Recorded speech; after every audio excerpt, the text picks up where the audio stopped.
Olá, eu sou o Marcos Rogério e esse é o primeiro vídeo da série Conheça a Reforma Administrativa. Em 10 vídeos apresentaremos os aspectos técnicos da PEC 32, que tantas mudanças promove na vida dos servidores e na vida do serviço público. No nosso encontro de hoje vamos falar sobre a PEC 186, conhecida como PEC emergencial, que na verdade não é mais PEC, já é uma emenda constitucional. E os parlamentares e a sociedade queriam a prorrogação do auxílio emergencial que foi concedido em 2020. Mas o governo não apenas se recusou a prorrogar o auxílio emergencial, como exigiu que para aprovar um novo auxílio emergencial teria que ser aprovado também uma PEC fiscal, uma reforma fiscal. Então o auxílio emergencial que foi aprovado, ele é utilizado como chantagem para a aprovação das medidas fiscais. E o auxílio emergencial, infelizmente, será muito menor do que os parlamentares de oposição defendiam. Eles queriam um auxílio de R$600 para todos os brasileiros e brasileiras que precisarem e pelo tempo que durar a pandemia. E o governo não aceitou isso, autorizou apenas um auxílio cujo valor médio será de R$250 por apenas 4 meses e por um número muito menor de pessoas. Mas, além de um auxílio menor para menos gente por menos prazo, o governo exigiu a aprovação de um pacote fiscal. E esse pacote traz o conceito da chamada sustentabilidade da dívida. E uma lei complementar, que vai ser debatida e aprovada pelo Congresso depois, essa lei complementar vai regulamentar como vai se dar a sustentabilidade da dívida. E já está prevista na PEC que essa lei complementar vai dispor, por exemplo, sobre as medidas administrativas de contenção dos gastos públicos, inclusive e especialmente dos gastos com o pessoal. Vai prever também a possibilidade de privatização das empresas estatais e do patrimônio público de um modo geral. Mas enquanto essa lei não é aprovada, a própria PEC já estabelece medidas drásticas para os servidores e servidoras. Isso porque ela cria o conceito do teto de 95% da despesa em relação à receita. Toda vez que a despesa atingir 95% da receita, para os servidores do governo federal, acionam-se os gatilhos. E esses gatilhos prevêem o congelamento geral de salários e benefícios, prevêem a impossibilidade de contratação de pessoas, de novos concursos, de alteração nas carreiras, ou seja, haverá uma estagnação geral nas carreiras. As oposições e os movimentos sociais, com muita mobilização, conseguiu derrotar o governo que queria reduzir jornada e reduzir salário. Isso saiu. Conseguiu derrotar o governo também naquela proposta de suspender a progressão e a promoção na carreira. Isso também saiu. Mas as medidas que ficaram, ainda assim, acabam colocando o preço da conta no lombo dos servidores e servidoras. Este teto de 95%, que vale para a União, ele então estabelece o momento do acionamento dos gatilhos. Se a despesa não atingir 95%, os gatilhos não serão acionados. Mas se atingir, o gatilho será automaticamente acionado. E gatilho, como existe numa arma, ele é disparado e a bala vai em direção a alguém. E esse alguém, como eu já disse, são basicamente os servidores e servidoras. Há uma previsão de que o governo federal atinja os 95% da receita mais ou menos em 2025. Essa é a previsão do Instituto Fiscal Independente do Senado. Outras instituições dizem que a União estará engatilhada, ou seja, atingindo o teto em 2024. Mas hoje, objetivamente, a União não está engatilhada, o que significa dizer que essas medidas envolvendo congelamentos totais não se aplicam imediatamente para os servidores federais. Poderão ser atingidos ali na frente se a despesa crescer em relação à receita. Para os estados e municípios e para o Distrito Federal, serão 2 tetos. Tem um teto que é de 95%, igualzinho da União, e tem um outro teto que é de 85%. Ou seja, toda vez que a despesa nos estados, no DF, nos municípios atingir 85%, os governadores e prefeitos já podem acionar os gatilhos. Mas quando o teto atingir 95%, os gatilhos serão mais ou menos automáticos. Ainda que a PEC diga que os governadores e prefeitos podem acionar os gatilhos, O fato é que se eles não o fizerem, a União fica proibida de conceder garantias e aval para esses estados. Ou seja, é uma lógica de pressão permanente. Se os governadores e prefeitos não acionarem os gatilhos, o estado fica sem possibilidade de financiamento, ou seja, eles acionarão esses gatilhos. E nós estamos falando, pessoal, de 18 estados cujas despesas já estouraram os 85% da receita. E tem 3 estados que estão ali, ou passaram ou estão no limite. Minas Gerais, Rio Grande do Norte e Rio Grande do Sul já superaram os 95% da receita. Portanto, esses estados já estão engatilhados e os impactos para eles serão imediatos. Para os outros, eles estão acima de 85%. E por estarem acima de 85%, os governadores e prefeitos já poderão acionar esses gatilhos. Além dos gatilhos, a PEC ela é muito ruim também para os fundos setoriais de financiamento de políticas públicas. O governo queria acabar com todos os fundos, mas novamente a mobilização da sociedade e dos parlamentares na Câmara e no Senado fizeram com que os fundos fossem todos mantidos, mas o governo conseguiu pegar o dinheiro que sobra nesses fundos, o chamado superávit fiscal desses fundos, pegar todo esse dinheiro e destinar ao pagamento e à amortização da dívida. Infelizmente, esses 200 bilhões que serão utilizados para pagamento da dívida poderiam ser usados para ativar a economia brasileira, a financiar a produção, o consumo das famílias para que o PIB crescesse e a dívida fosse reduzida proporcionalmente ao PIB. Mas essa, lamentavelmente, não foi a opção do governo. A PEC 186, que virou a emenda constitucional número 109, ela já está valendo, portanto, o resultado final é muito menos danoso do que o resultado inicial, e isso se deu porque houve muita mobilização da sociedade, dos servidores, dos parlamentares. Porém, várias questões que foram abandonadas na PEC 186 constam da PEC 32, da reforma administrativa. E a reforma administrativa iniciou a sua tramitação. Por isso, é fundamental que você se informe, que você se mobilize, que você participe desse debate sobre a reforma administrativa. Porque mudar a administração pública brasileira e os serviços públicos brasileiros é um assunto muito sério para ficar apenas nas mãos dos deputados e senadores. Quem é atingido pela PEC? Então, a PEC ela atinge os servidores dos municípios, dos estados, do Distrito Federal e do governo federal. Tanto os servidores da administração direta e indireta, como também os empregados públicos que atuam em banco e empresas estatais. A PEC ela seria então para todo mundo?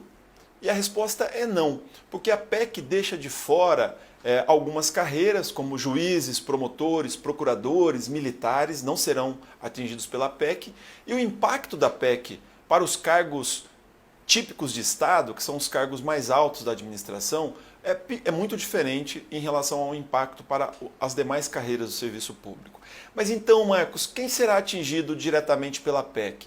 São os servidores administrativos de um modo geral, os servidores da área de educação, da área de saúde, da área de assistência, os servidores que fazem o Estado acontecer.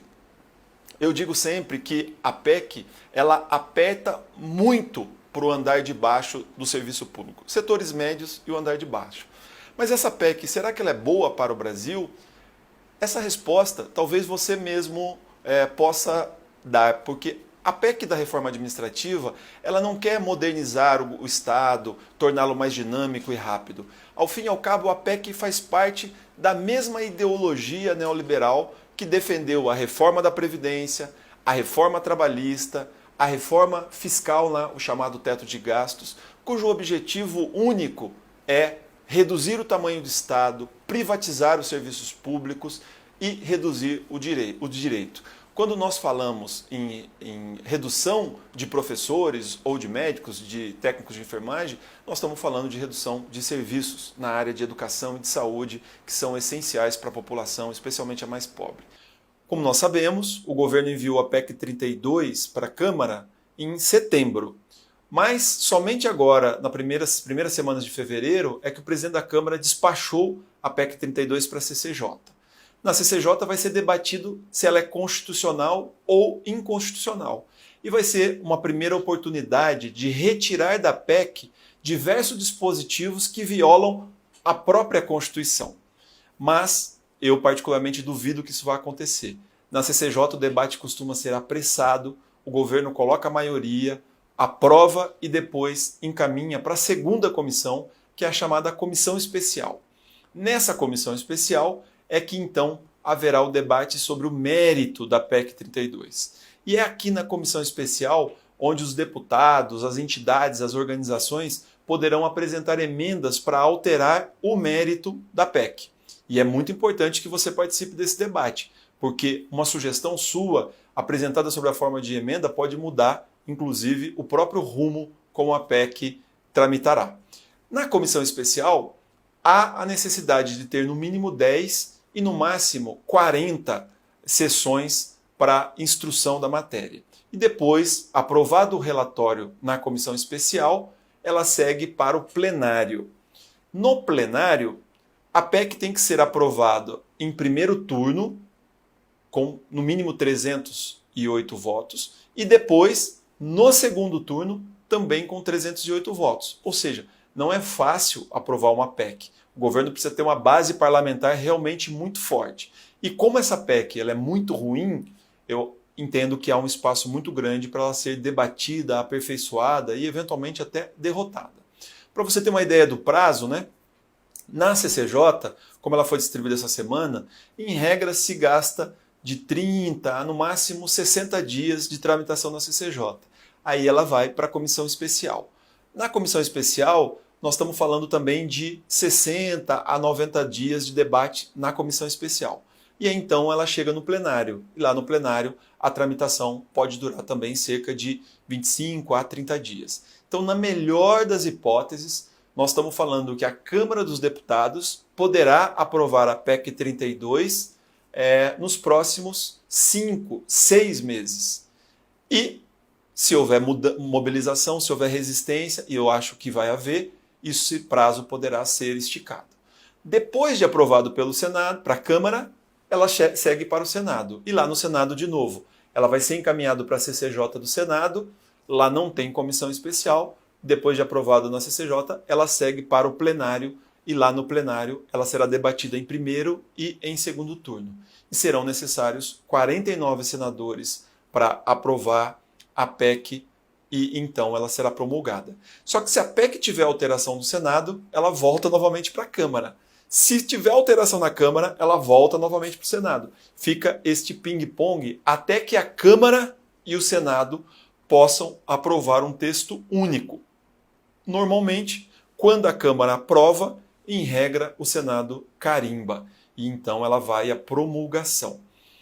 Por que eu estou dizendo tudo isso para você? Para dizer que você e o seu sindicato, a sua entidade, a sua universidade, o seu espaço de discussão tem muitas oportunidades de participação no processo legislativo, seja na CCJ, seja nas comissões especiais ou mesmo no plenário. Por isso, é fundamental que você participe dele. Nas comissões ou no plenário poderão ser feitas emendas, e as emendas podem tirar coisas graves, acrescentar coisas importantes, alterar a redação, e isso é o que nós chamamos de processo legislativo participativo. Por isso fica o convite, se informe e participe, para que a gente possa realmente entregar para o Brasil uma reforma administrativa que seja adequada para as necessidades brasileiras, o que significa, entre outras coisas, derrotar essa proposta tão nefasta que foi encaminhada pelo governo do presidente Bolsonaro. É importante dizer que em 1998, o governo FHC também tentou quebrar o regime jurídico único e permitir a contratação pela CLT, mas isso acabou sendo derrotado no Supremo Tribunal Federal. O que a PEC 32 propõe é algo absolutamente diferente disso. Não está sendo proposto a contratação pela CLT. A PEC propõe, na verdade, 4 novos vínculos jurídicos. O primeiro é o chamado cargo típico de Estado, reservado para aquelas profissões que só existem no Estado, no governo. Não existe o correspondente na iniciativa privada. Então, delegado ou carreiras policiais, por exemplo. Você tem carreiras da diplomacia, carreiras de fiscalização. Esses são os chamados cargos típicos, porque são típicos, só existem no Estado, não tem um correspondente na iniciativa privada. Esses cargos típicos serão atingidos pela reforma também, mas o impacto é bem diferente. O que muda para eles é que, ao invés de prestar o concurso e tomar posse no cargo, agora haverá o concurso, que será a primeira etapa, e depois haverá o chamado vínculo de experiência. A pessoa tem que permanecer 2 anos nesse vínculo de experiência e ao final desse período, aí vai sair o resultado do concurso, os melhores serão aprovados e quem não atingir os objetivos não tomarão posse. Este cargo típico de Estado, né, como eu disse, o impacto da reforma é basicamente esse, porque ele garante ainda a posse em um cargo com estabilidade. Não é possível haver nenhuma medida de redução de jornada e de salário para esse cargo e, ao final da vida, se aposenta com aposentadoria própria de servidor público. Então, esse é o primeiro vínculo. O segundo vínculo é o chamado cargo por prazo indeterminado.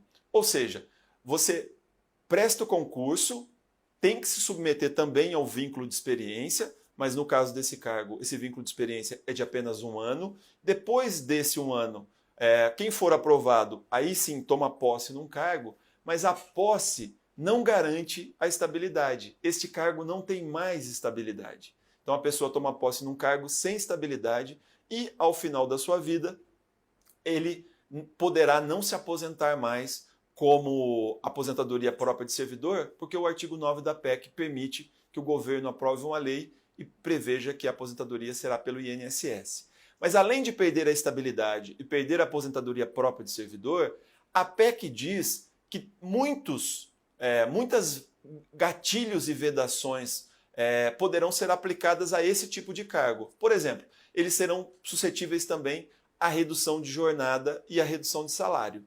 E mais, como não tem mais estabilidade, se as contas do governo estiverem no vermelho, o governo poderá demitir essas pessoas, já que elas não têm mais estabilidade. Então, para os cargos por prazo indeterminado, perde-se a estabilidade, permite-se a redução de jornada e salário e pede-se a própria aposentadoria de servidor. Poderão ser aposentados pelo INSS. Mas, Marcos, quem serão essas pessoas?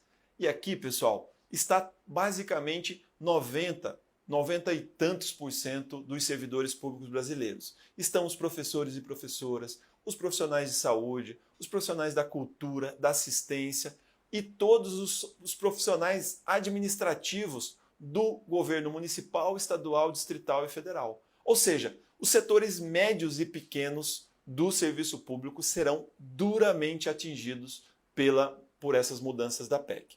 Tem um terceiro vínculo trazido pela PEC, que é o chamado vínculo por prazo determinado ou temporário. Então, hoje já existe a contratação temporária, mas ela se aplica a situações muito específicas, em situações de calamidade ou para fazer um censo do IBGE, por exemplo, que o prazo é de duração muito pequeno.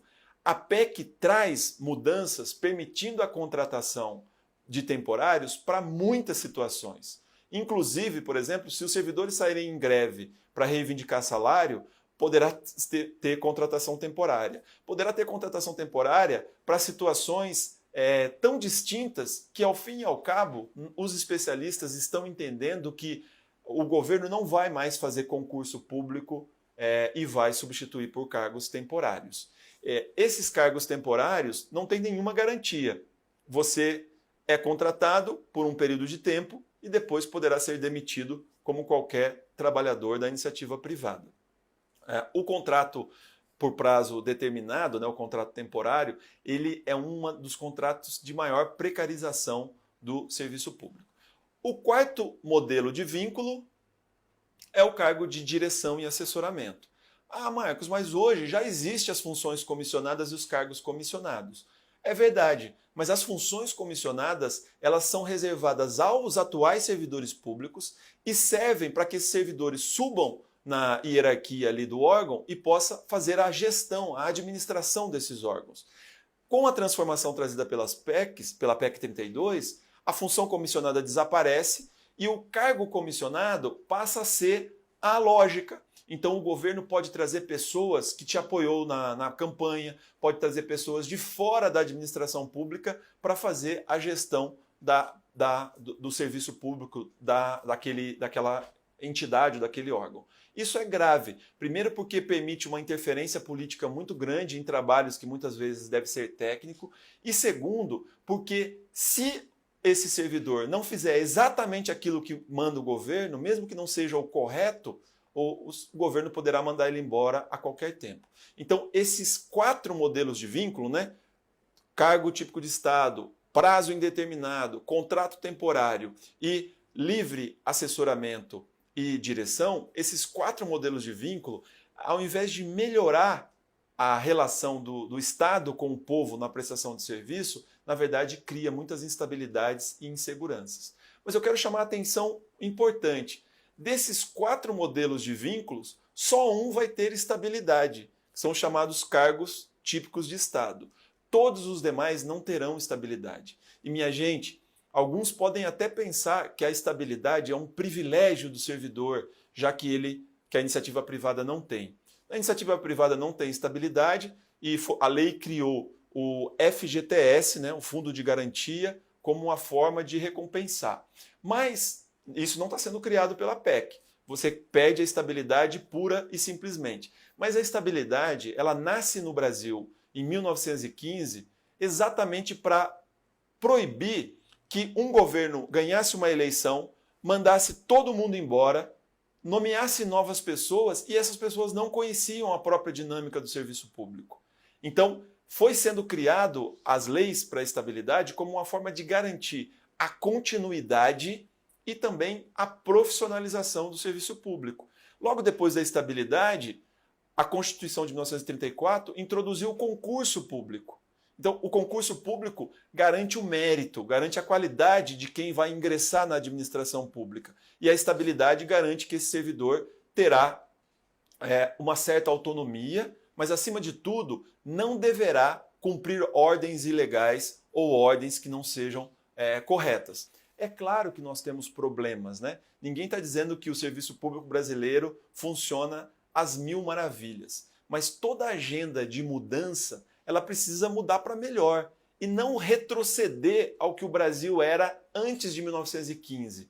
A estabilidade ela é uma garantia para o servidor e para a população de continuidade do serviço público e, sobretudo, de profissionalização do serviço público. Este modelo não foi testado em outros países para dizer que funciona, está sendo experimentado no Brasil e, por isso, é fundamental que você se informe, que você participe das discussões, que você se mobilize, porque este tema vai mudar completamente o Estado brasileiro e a prestação de serviço público. Mas como é que os servidores serão impactados?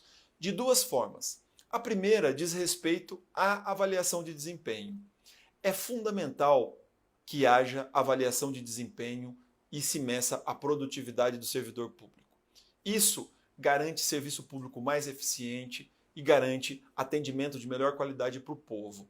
Mas uma avaliação de desempenho mal desenhada e mal construída pode abrir a porta para o caça às bruxas e para perseguições nos locais de trabalho, sejam perseguições de natureza política ou de natureza pessoal. E isso é péssimo. É por isso que a Constituição atual já prevê que uma lei complementar, ou seja, uma lei que exige um quórum mais alto para ser aprovada, ela vai estabelecer os critérios para avaliação de desempenho. Mas o governo se recusou a enviar um projeto de lei complementar estabelecendo esses critérios.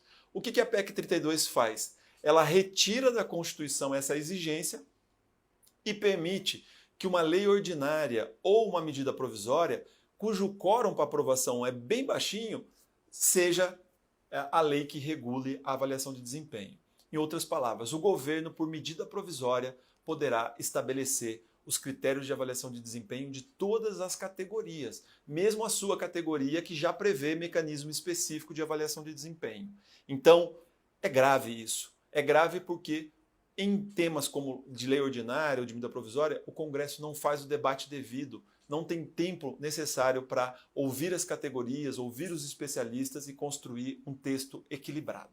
Então, a avaliação de desempenho é a primeira forma de impactar. E é preciso lembrar, a avaliação de desempenho é importante para a progressão do servidor e servidora na carreira, mas é também importante para a garantia da própria estabilidade, porque o mau desempenho num processo de avaliação pode significar a demissão do servidor estável. Por isso que é tão importante que seja uma lei equilibrada. Daí porque uma lei complementar. A segunda forma de impacto para os atuais servidores diz respeito a uma mudança trazida lá no artigo 37, inciso 23, em que está dito quais são as proibições previstas na PEC. Entre as proibições estão o fim das licenças, só vai ser permitido agora a licença capacitação. Então, se a sua carreira prevê licença assiduidade, licença de várias outras naturezas, essa carreira vai ser alterada para que tenha só a licença capacitação. Proíbe, por exemplo, a progressão na carreira apenas pelo fator tempo. Então tem várias carreiras, especialmente nos estados e nos municípios, isso não é comum no governo federal, mas tem várias carreiras que dizem o seguinte: o servidor ficou 1 ano, 2 anos, 3 anos, 5 anos, aí ele sobe um degrauzinho. Isso acaba também. Para ter progressão na carreira, o fator tempo vai ser apenas um fator, mas serão considerados outros. Acaba, por exemplo, a possibilidade para empregados de estatais, a possibilidade de acordos coletivos que são feitos entre os sindicatos dos trabalhadores e as empresas, a possibilidade desses acordos garantirem a estabilidade no emprego e outros direitos. Mas o impacto mais forte diz respeito à possibilidade de redução da jornada de trabalho e da redução de salários. A PEC diz claramente que é possível reduzir a jornada e reduzir os salários, especialmente quando as contas do governo estiverem no vermelho. Você conhece algum governo cujas contas não estão no vermelho? Eu não conheço. Tem governos que estão transitoriamente no azul, mas caminha para uma situação complicada. Se você reduz jornada e você reduz salário, o impacto para o servidor pode ser trágico, porque ele tem o seu orçamento individual destruído, desarticulado. Mas o impacto para o usuário do serviço público também é muito grande. Vocês conhecem algum órgão público em que tem servidor sobrando? No INSS faltam servidores para analisar a aposentadoria, nas escolas faltam professores, nos postos de saúde faltam profissionais da saúde das mais diversas áreas. Se você reduz a jornada dos atuais profissionais em 25%, 20%, sabe o que significa? Significa menos serviço para a população que mais precisa. Então, essa redução de jornada e de salário, ela é um risco para o servidor, mas é, sobretudo, um risco para o serviço público. Se você tem dúvida de que isso se aplica aos atuais servidores, leia o artigo 2º e o 3º da PEC. Porque se a PEC quisesse realmente não ser aplicada para os atuais servidores, estaria escrito lá: essas mudanças não se aplicam aos atuais servidores. E não está escrito isso lá. Está escrito que essas mudanças não se aplicam aos atuais servidores que tenham carreiras organizadas por lei, desde que a lei não altere essas carreiras. Ou seja, todos os servidores públicos que não têm lei própria já serão atingidos pelas mudanças. Mas mesmo você, que é um servidor ou servidora organizado em carreira, você poderá ser atingido se houver mudança nessa lei. Ou seja, ninguém está protegido. Hoje o presidente já pode extinguir cargos vagos e organizar a administração pública federal por meio de um decreto autônomo. Mas a PEC amplia muito os poderes do presidente nessa área. Ela autoriza, por exemplo, a extinguir ministérios, organizar e extinguir órgãos públicos diversos, fundir órgãos. Então, por exemplo, a PEC permite que o presidente, de canetada, possa extinguir uma universidade, uma fundação, um hospital, sem passar pelo Congresso Nacional, que é onde estão os representantes do povo. A PEC permite que o governo reorganize os cargos federais de tal maneira a criar uma carreira única, por exemplo, sem considerar as especificidades de cada carreira, o chamado carreirão, né? O decreto presidencial poderá, de acordo com a PEC, estabelecer um desenho completamente diferente do atual para a prestação dos serviços públicos. Além de criar uma insegurança jurídica e uma instabilidade grande nos servidores, esta concentração de poderes na mão do presidente da República cria também um problema para os próprios usuários do serviço público, para os estudantes, para as pessoas que precisam dos serviços públicos. Não é razoável numa democracia que um presidente da República tenha tantos poderes. É fundamental que quando ele tem uma ideia, ele encaminhe por meio de medida provisória ou de projeto de lei para o Congresso Nacional para que o Congresso debata e reflita sobre isso. A medida provisória, por exemplo, tem efeitos imediatos. Então ele pode alterar o desenho da administração e depois enviar para o Congresso para saber se ele convalida ou se faz alguma alteração. E em temas tão importantes como esse, o debate é muito importante. Nós vivemos num Estado democrático de direito.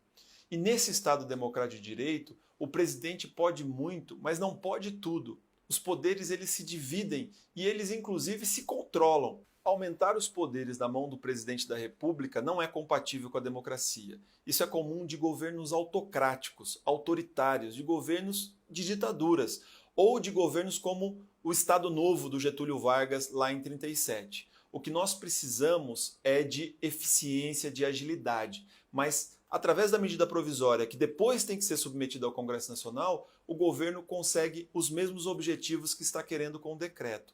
É fundamental que os representantes do povo participem do desenho da administração. Isso dá mais segurança aos servidores e, sobretudo, dá mais segurança ao povo que precisa dos serviços públicos. E atualmente nós temos 5 princípios: legalidade, moralidade, impessoalidade, eficiência e publicidade. A PEC introduz 8 novos princípios na administração, ficariam então 13, o que é bastante estranho, mas esses novos princípios, muitos deles nem são princípios e outros causam muita preocupação. Por exemplo, hoje nós já temos o princípio da impessoalidade e a PEC traz o chamado princípio da imparcialidade. Ora, o que é impessoal? Impessoal significa dizer que o servidor público, o gestor, não pode ter o lado do A ou do B. Ele tem que ser impessoal, ele tem que ser equidistante das partes.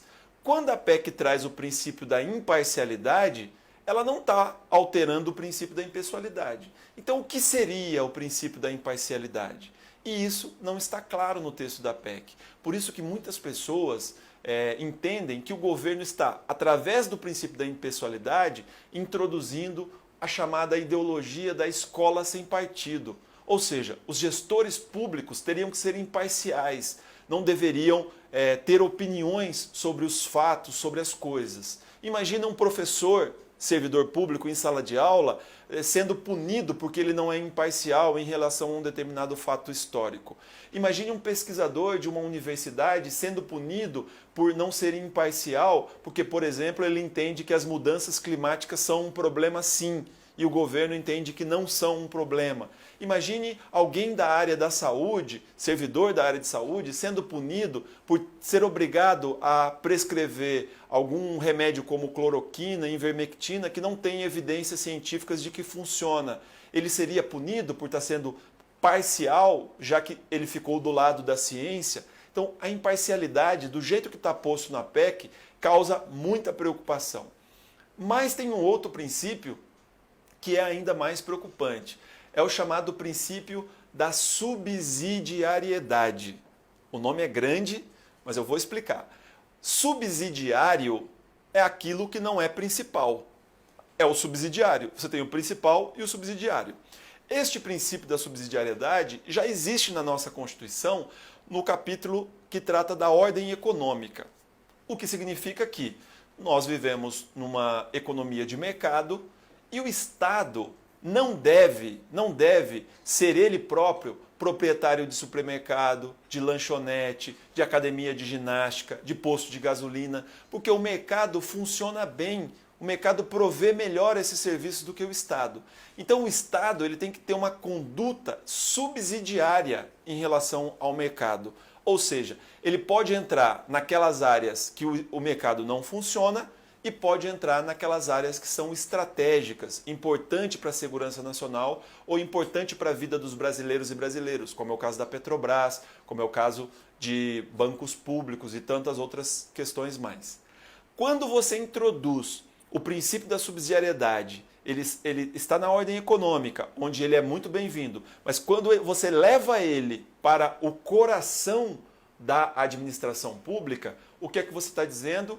Que os serviços públicos também têm que ser subsidiários. Ou seja, se existe educação privada, para que ter educação pública? Se existem hospitais privados, para que ter hospital público? Se você tem correspondente no mercado privado, por que ter os serviços públicos? Ou seja, a lógica que está por trás do princípio da subsidiariedade é a lógica de que você pode e deve sim privatizar os serviços públicos, entregar para a iniciativa privada os serviços públicos. E isso, pessoal, bota em risco a própria ideia de direitos sociais. Afinal, não existe a garantia do direito social à educação, à saúde, à cultura, se não tiver servidores públicos, se não tiverem escolas públicas, hospitais públicos que façam valer esse direito. O artigo 37A, trazido pela PEC 32, ela amplia as possibilidades de cooperação entre o governo federal, estadual, distrital e municipal com entidades privadas da sociedade civil. E por esses convênios, esses acordos de cooperação, o Estado passaria a gestão do serviço público, a gestão do prédio, a gestão dos servidores. Imagine uma escola. Uma escola poderia ser objeto de um determinado convênio e nós então entregaríamos a gestão dessa escola para a iniciativa privada. Mas mais do que isso, além de entregar servidores, o serviço e os prédios, a PEC permite que se contrate professores pela CLT, pela iniciativa privada, para prestar esse serviço nas escolas. Então veja que de um jeito muito disfarçado, o que a PEC está fazendo é autorizando a privatização de serviços públicos, só que o faz para burlar o princípio do concurso público. Ao invés de contratar professores para garantir uma boa educação naquela escola, eu simplesmente transfiro a gestão dela para a iniciativa privada.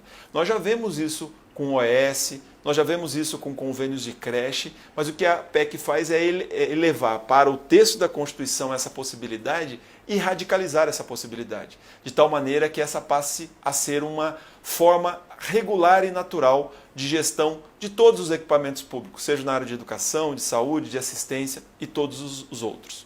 O segundo assunto que eu disse que nós trataríamos tem a ver com a ampliação dos chamados contratos de gestão, que são contratos feitos por órgãos públicos com o ministério correspondente ou com a secretaria correspondente e por meio desses contratos de gestão o órgão ganha mais autonomia administrativa e financeira. Esses contratos de gestão eles já existem, mas ele prevê metas para que o órgão desempenhe, melhore o seu serviço, aumente o seu atendimento e com isso a população ganhe. O que a PEC faz? Ela permite que se um órgão, uma universidade, por exemplo, ou um determinado fundação faz um contrato de gestão com o seu ministério, com o MEC, no caso da universidade, ela possa, não cumprir os procedimentos previstos para a licitação, Lei 8666. 2, ela possa explorar o seu patrimônio como ela bem entender. 3, ela pode gerir as suas próprias receitas. E ao permitir a gestão das suas próprias receitas, poderia estar aberta a porta para a cobrança de serviços. Se eu vou gerir as minhas próprias receitas, no caso de uma universidade, eu posso cobrar o serviço. E 3, o contrato de gestão permitirá à universidade, ao invés de fazer um concurso público para selecionar um pesquisador, um professor estável, poderá permitir que a universidade faça contratos temporários por prazo determinado. Ou seja, a ampliação do contrato de gestão, ao fim e ao cabo, também é um mecanismo de privatização da gestão pública. Tanto a ampliação massiva dos convênios, como a ampliação sem limites dos contratos de gestão, podem apontar para uma administração com cara de empresa privada, de entidade privada, já que poderá, além de cobrar pelos serviços, toda a gestão da entidade seguirá essa lógica privada. E nós sabemos muito bem que o privado visa lucro. E quando o lucro entra por uma porta, o direito pode sair pela outra. O conceito de assédio moral ou de assédio sexual já nos é conhecido. A gente sabe que sempre tem alguém numa posição de poder e alguém numa posição de inferioridade. E usa-se o poder para promover esses assédios. No caso dos governos, os especialistas chamam de assédio institucional governamental. O nome é grande, né? Mas o que significa isso? Esse assédio institucional governamental diz respeito a um conjunto de discursos, falas e práticas realizadas por gestores públicos que estão em posição hierárquica superior ou por políticos para tentar reduzir a moral da tropa, a moral dos servidores e servidoras. Então são discursos ofensivos, discursos humilhantes. O ministro Paulo Guedes, por exemplo, é o rei dos discursos humilhantes. Ele disse numa ocasião que ia colocar uma granada no bolso dos servidores. Numa outra ocasião, ele disse que os servidores deveriam parar de roubar o Estado brasileiro. O próprio presidente da República, outros ministros e muitos especialistas também vivem dizendo que o servidor público não trabalha, que ele é improdutivo, enfim, que o servidor público não presta. Esse conjunto de discursos atinge em cheio o subjetivo dos servidores e servidoras. Muitos servidores acabam perdendo o interesse pela carreira, acabam inclusive entrando em processos de crise psicológica sérias, se perguntando o que é que eu faço da vida, já que eu sou um servidor público e isso tem sido muito desvalorizado pelos meus chefes e tudo mais. Se você é servidor público e vive esses ataques, eu digo, levante a cabeça, porque este é, de fato, o objetivo do assédio institucional governamental. É humilhar e fazer com que os servidores percam a sua capacidade de mobilização e de reação. Mas eu queria te dizer que neste momento da história, esse assédio institucional governamental, ele te atinge, mas o objetivo estratégico não é atingir só você, é atingir a própria ideia de serviço público. Porque a concepção que está por trás é que o Estado é grande, é inchado, que a Constituição de 88 não cabe no orçamento e que, portanto, nós precisamos reduzir o tamanho do Estado, privatizar, entregar para a iniciativa privada quase tudo o que hoje se refere a serviços públicos e, portanto, a direitos sociais. Então, eles atacam a você, mas o objetivo de verdade é desmontar o estado de bem-estar social criado em 88. Por isso que eu chamo esse ataque institucional governamental, esse assédio, né, institucional governamental, de assédio neoliberal, porque ao fim e ao cabo visa-se o famigerado Estado mínimo. É fundamental que você se informe, consiga superar esse estado de ataques permanentes e participe da luta, não apenas para a defesa do serviço público, mas também para a defesa do Estado social garantido e conquistado na Constituição de 88. Você que nos acompanha, se informe sobre o debate também, mesmo que não seja servidor público, interaja nesses processos de discussão, porque este assédio neoliberal é o que está por trás da PEC 32. E nós não podemos admitir que uma conquista histórica que foi garantida em 1988 seja jogado na lata do lixo por alguém que está no governo de plantão. Lembrando o Mário Quintana, né? Eles passarão, eu passarinho. Mas nesse processo de passagem, muito estrago pode acontecer. O Brasil precisa de uma reforma administrativa? Se a resposta fosse sim ou não, eu diria sim, o Brasil precisa. Mas eu faria uma pergunta. Qual reforma administrativa? Porque a reforma proposta pela PEC 32, e que também está espalhada na PEC 186 e em outras propostas que o governo tem tramitando no Congresso Nacional, ela parte de um pressuposto falso. Ela parte de mitos, nós chamamos de mitos neoliberais, que não são evidenciáveis. O mito de que o servidor público é improdutivo e o servidor da iniciativa privada é produtivo. O mito de que o Estado é ruim e que o mercado é bom. O mito de que é fundamental você quebrar a estabilidade para melhorar a eficiência. O mito de que o Estado precisa ser privatizado. Então, esses mitos se somam a outras mentiras que o governo conta sobre a reforma que também não são admissíveis. O governo diz que tem muitos servidores públicos. Isso é mentira. Se nós compararmos o número de servidores públicos existentes no Brasil, nós vamos perceber que temos cerca de 11 milhões de servidores. Só que, em relação à população, nós temos 5,6% da população ligada ao serviço público. Se nós queremos um Brasil minimamente civilizado e desenvolvido, nós temos que nos comparar, por exemplo, com os países da OCDE, países como Alemanha, Portugal, Espanha, Inglaterra, França, países civilizados, né? Países desenvolvidos. E na comparação com esses países, o Brasil precisaria ter, no mínimo, o dobro de servidores. Na média da OCDE é de 10% da população ligada ao serviço público. Aqui no Brasil é 5,6%. Percebam, então, que a informação de que o Brasil tem muito servidor, ela é falsa. Outra coisa, onde estão os servidores públicos brasileiros? Nós vamos perceber que 57% dos servidores públicos brasileiros estão nos municípios. São professores, auxiliares de enfermagem, médicos, enfermeiras, são servidores administrativos. 57% estão nos municípios. Então, quando você fala que tem muito servidor público, passa a impressão de que tem muito professor, que tem muito profissional de saúde, muito profissional da área de segurança. E isso nós sabemos também que não é verdade.